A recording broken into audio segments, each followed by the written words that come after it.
This is the myth Phaethon by Bernard Evslin, Chunk 1. Long ago, when the world was very new, two boys were racing along the edge of a cliff that hung over a deep blue sea. They were the same size. One boy had black hair, the other had yellow hair. The race was very close. Then the yellow-haired one spurted ahead and won the race. The loser was very angry. "You think you're pretty good," he said, "but you're not so much. My father is Zeus." "My father is Apollo," said the yellow-haired boy, whose name was Phaethon. "My father is the chief god of the mountain, lord of the sky." "My father is the lord of the sun." "My father is called the thunderer. When he is angry, the sky grows black and the sun hides. His spear is a lightning bolt, and that's what he kills people with. He hurls it 1,000 miles and never misses." Chunk 2. Without my father, there would be no day. It would always be night. Each morning he hitches up his horses and drives the golden chariot of the sun across the sky, and that time is day. Then he drives into the ocean stream and boards a golden ferry boat and sails back to his eastern palace. That time is called night. "Sometimes I visit my father," said Epaphus, the other boy. "I sit on Olympus with him, and he teaches me things and gives me presents. Know what he gave me last time? A little thunderbolt, just like his. And he taught me how to throw it. I killed 3 vultures, scared a fishing boat, started a forest fire. Next time I go, I'll throw it at more things. Do you visit your father?" Phaethon never had, but he could not bear to tell Epaphus. "Certainly," he said, "very often. I go to the eastern palace, and he teaches me things too." "What kind of things? Has he taught you how to drive the horses of the sun?" "Oh, yes. He taught me to handle their reins and how to make them go and how to make them stop. And they're huge horses, tall as mountains. They breathe fire." "I think you're making it all up," said Epaphus. "I can tell. I don't even believe there's a sun chariot. There's the sun. Look at it. It's not a chariot." "Oh, what you see is just one of the wheels," said Phaethon. "There's another wheel on the other side. The body of the chariot is slung between them. That is where the driver stands and whips the horses. You cannot see it because your eyes are too small, and the glare is too bright." "Well," said Epaphus, "maybe it is a chariot, but I still don't believe your father lets you drive it. In fact, I don't believe you've ever been to the palace of the sun. I doubt that Apollo would know you if he saw you. Maybe he isn't even your father. People like to say they're descended from the gods, of course, but how many of us are there really?" "I'll prove it to you," cried Phaethon, stamping his foot. "I'll go to the palace of the sun right now and hold my father to his promise. I'll show you." "What promise?" "He said I was getting to be so good of a charioteer that next time he would let me drive the sun chariot alone, all by myself, from dawn to night, right across the sky. And this is the next time." "Proof. Words are cheap," said Epaphus. "How will I know it's you driving the sun? I won't be able to see you from down here." "You'll know it's me. When I pass the village, I will come down close and drive in circles around your roof. You'll see me all right. Farewell." "Are you starting now?" "Now. At once. Just watch the sky tomorrow, son of Zeus." And he went off.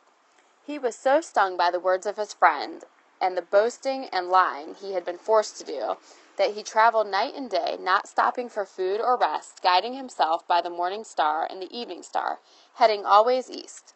Nor did he know the way, for indeed he had never once seen his father Apollo. He knew him only through his mother's stories, but he did know that the palace must lie in the east, because that is where the sun starts each morning. He walked on and on until finally he lost his way completely, and weakened by hunger and exhaustion, fell swooning in a great meadow by the edge of a wood. Now, while Phaethon was making his journey, Apollo sat in his great throne room on a huge throne made of gold and rubies. This was the quiet hour before dawn, when night left its last coolness upon earth. And it was then, at this hour, that Apollo sat on his throne, wearing a purple cloak embroidered with the golden sign of the zodiac. On his head was a crown given to him by the dawn goddess, made of silver and pearls. A bird flew in the window and perched on his shoulder and spoke to him. This bird had sky-blue feathers, golden beak, golden claws, and golden eyes. It was one of Apollo's sun hawks. It was the bird's job to fly here and there, gathering gossip. Sometimes she was called the spy bird. Now she said, "Apollo, I have seen your son." "Which son?" "Phaethon. He's coming to see you, but he has lost his way and lies exhausted at the edge of the wood. The wolves will surely eat him. Do you care?" "I will have to see him before I know whether I care." "You had better get back to him before the wolves do. Bring him here in comfort. Round up some of your companions and bring him here as befits the son of a god." The Sun Hawk seized the softly glowing rug at the foot of the throne and flew away with it. She summoned 3 of her companions, and they each took a corner of the rug.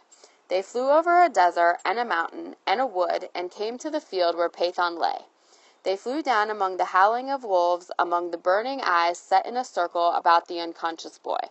They pushed him onto the rug, and each took a corner in her beak and flew away. Phaethon felt himself being lifted into the air. The cold wind of his going revived him, and he sat up. People below saw a boy sitting with folded arms on a carpet, rushing through the cold, bright moonlight far above their heads. It was too dark, though, to see the birds, and that is why we hear tales of flying carpets even to this day. Phaethon was not particularly surprised to find himself in the air. The last thing he remembered was lying down on the grass. Now he knew he was dreaming. A good dream, floating and flying, his favorite kind. And when he saw the great cloud castle on top of the mountain, all made of snow, rise early in the light, he was more sure than ever that he was dreaming. He saw sentries in flashing golden armor carrying golden spears. In the courtyard he saw enormous woolly dogs with fleece-like cloud drift guarding the gate.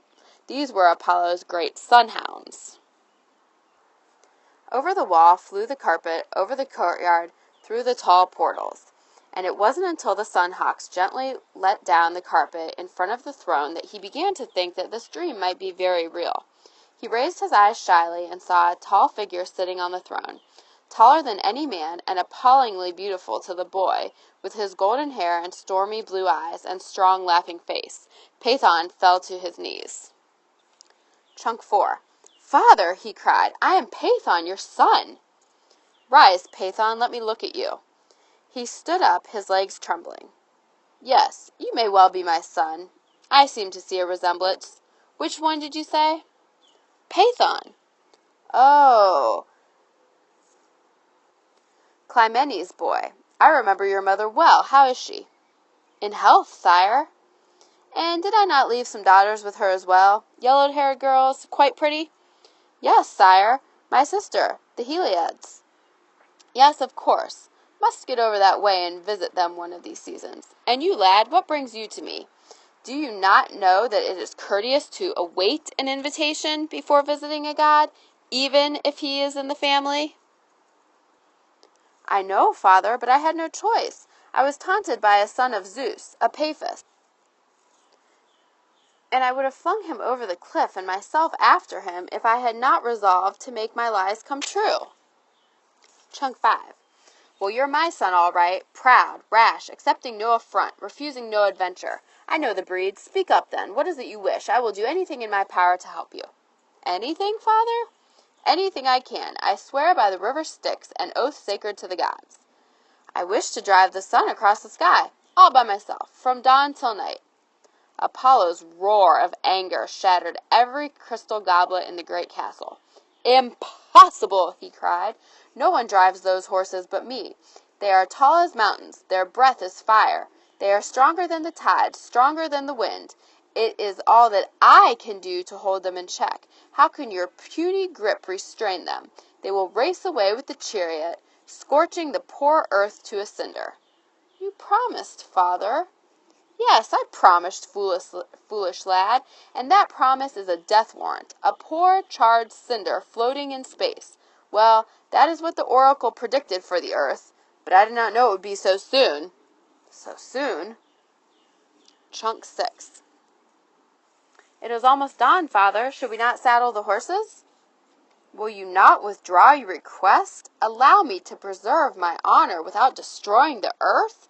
Ask me anything else and I will grant it. Do not ask me this." "I have asked, sire, and you have promised.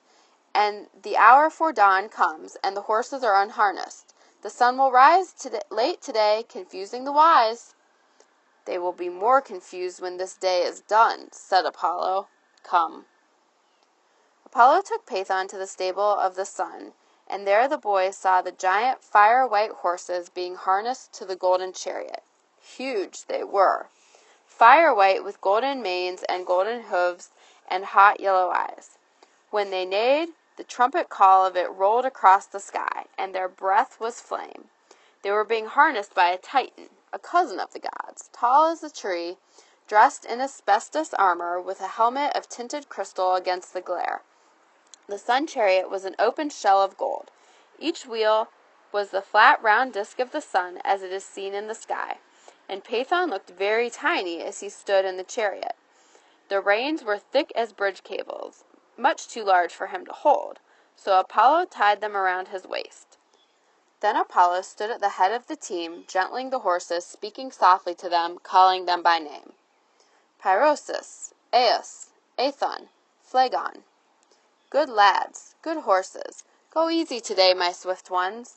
Go at a slow trot, and do not leave the path. You have a new driver today. The great horses dropped their heads to his shoulder and whinnied softly, for they loved him. Phaethon saw the flame of their breath play about his head, saw Apollo's face shining out of the flame. But he was not harmed, for he was a god and could not be hurt by physical things. Chunk 7. He came to Phaethon and said, Listen to me, son. You are about to start a terrible journey. Now, by obedience, you owe me as a son. By the faith, you owe me a god. By my oath that cannot be broken, and your pride that will not bend, I put this rule upon you. Keep the middle way. Too high, and the earth will freeze. Too low, and it will burn. Keep the middle way. Give the horses their heads. They know the path, the blue middle course of the day. Drive them not too high nor too low, but above all, do not stop, or you will fire the air about you where you stand, charring the earth and blistering the sky. Do you heed me? I do, cried Phaethon. Stand away, sire. The dawn grows old, and the day must begin. Go, horses, go.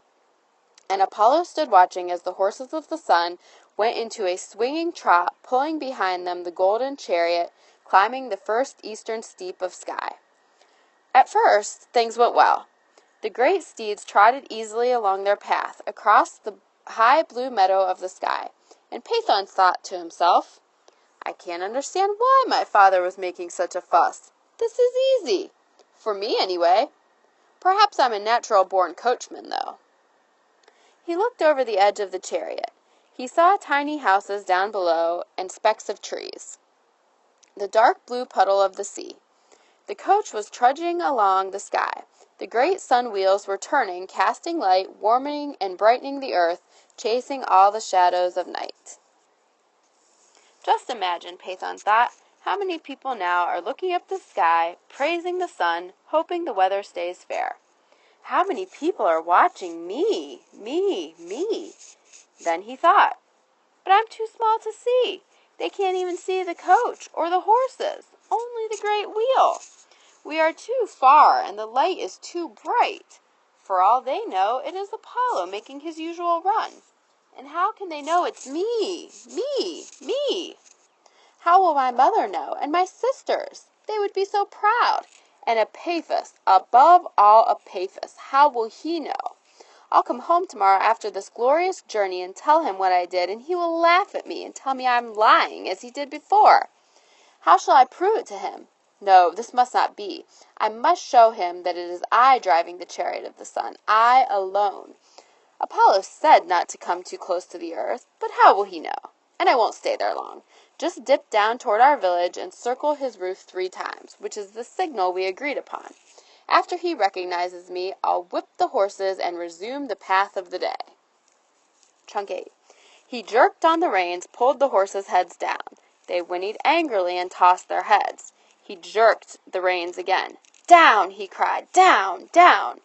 The horses plunged through the bright air, golden hooves twinkling, golden manes flying, dragging the great glittering chariot with them along in a flaming swoop. When they reached his village, he was horrified to see the roofs bursting into fire, the trees burned, people rushed about screaming. Their loose clothing caught fire, and they burned like torches as they ran. Was it his village? He could not tell because of the smoke. Had he destroyed his own home, burned up his mother and his sisters?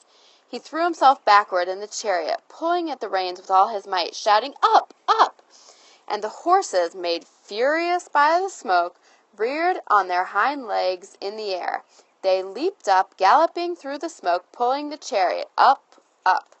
Swiftly the earth fell away beneath them. The village was just a smudge of smoke. Again he saw the pencil stroke of mountains, the ink blot of seas. "Whoa!" he cried. "Turn now! Forward on your path!" But he could no longer handle them. They were galloping, not trotting. They had taken the bit in their teeth. They did not turn toward the path of the day across the meadow of the sky, but galloped up, up. And the people of earth saw the sun shooting away until it was no larger than a star. Darkness came, and cold. The earth froze hard. Rivers froze and oceans. Boats were caught fast in the ice in every sea. It snowed in the jungle. Marble buildings cracked. It was impossible for anyone to speak. Breath froze on the speaker's lips. And in the village and city, in the field and in the wood, people died of the cold, and the bodies piled up where they fell like firewood. Still, Phaethon could not hold his horses, and they galloped upward, dragging light and warmth away from the earth. Finally, they went so high that the air was too thin to breathe. Phaethon saw the flame of their breath, which had been red and yellow, burn blue in the thin air. He himself was gasping for breath. He felt the marrow of his bones freezing. Now the horses, wild with change, maddened by the feeble hand on the reins, swung around and dived toward the earth again. Now all the ice melted, making great floods. Villages were swept away by a solid wall of water. Trees were uprooted, and whole forests were torn away. The fields were covered by water. Lower swooped the horses, and lower yet.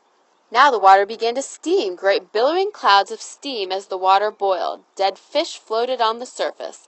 Naiads moaned in dry river beds. Phaethon could not see. The steam was too thick. He had unbound the reins from his waist, or they would have cut him in two. He had no control over the horses at all. They galloped upward again, out of the steam, taking the last of the middle road, but racing wildly, using all their tremendous speed. Circling the earth in a matter of minutes, smashing across the sky from horizon to horizon, making the day flash off and on like a child playing with a lamp. And the people who were left alive were bewildered by the light and darkness following each other so swiftly. Chunk 9. Up high on Olympus, the gods in their cool garden heard a clamor of grief from below. Zeus looked upon the earth. He saw the runaway horses of the sun and the hurtling chariot. He saw the dead and the dying, the burning forests, the floods, the weird frost. Then he looked at the chariot and saw that it was not Apollo driving, but someone he did not know. He stood up, drew back his arm, and hurled a thunderbolt. It stabbed through the air, striking Phaethon, killing him instantly, knocking him out of the chariot. His body, flaming, fell like a star, and the horses of the sun, knowing themselves driverless, galloped homeward toward their stables at the eastern edge of the sky. Phaethon's yellow-haired sisters grieved for the beautiful boy. They could not stop weeping. They stood on the bank of the river where he had fallen until Apollo, unable to comfort them, changed them into poplar trees. Here they still stand on the shore of the river, weeping tears of amber sap. And since that day, no one has been allowed to drive the chariot of the sun except the sun god himself. But there are still traces of Phaethon's ride. The ends of the earth are still covered with ice caps. Mountains still rumble, trying to spit out the fire started in their bellies by the diving sun.